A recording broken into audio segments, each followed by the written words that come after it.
Sabatsonena dia miara-miasa amin'ny FAI2M izay sy ny mesita tao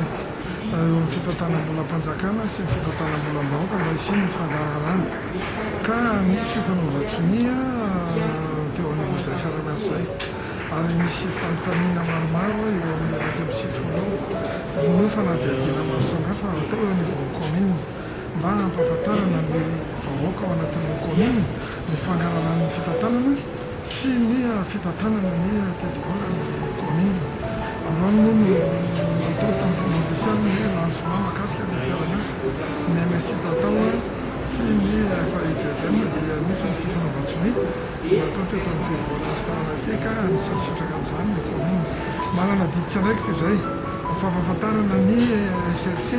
sy ny vahoaka ao aminay amin'ny fampandraisana anjara ny fangararana ny fitantanana eo anivon'ny commune izay veriko fa zava-dehibe loatra satria isy ny fampatokisana eo amin'ny olona hoentina sy ny olona ny mitantana ny voaloha itsindanamay fanda ka terina ny fisaorana ny FAI2M sy ny mesita tao amin'izay tantsoroka atao eo anivon'ny commune Sabatsonena izay.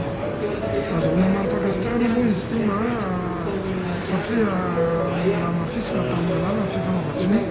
dia mitanterana androany izay fifanaovan-tsonia eo amin'ny tota izay napueny ny fanainga sy ny ambassade de France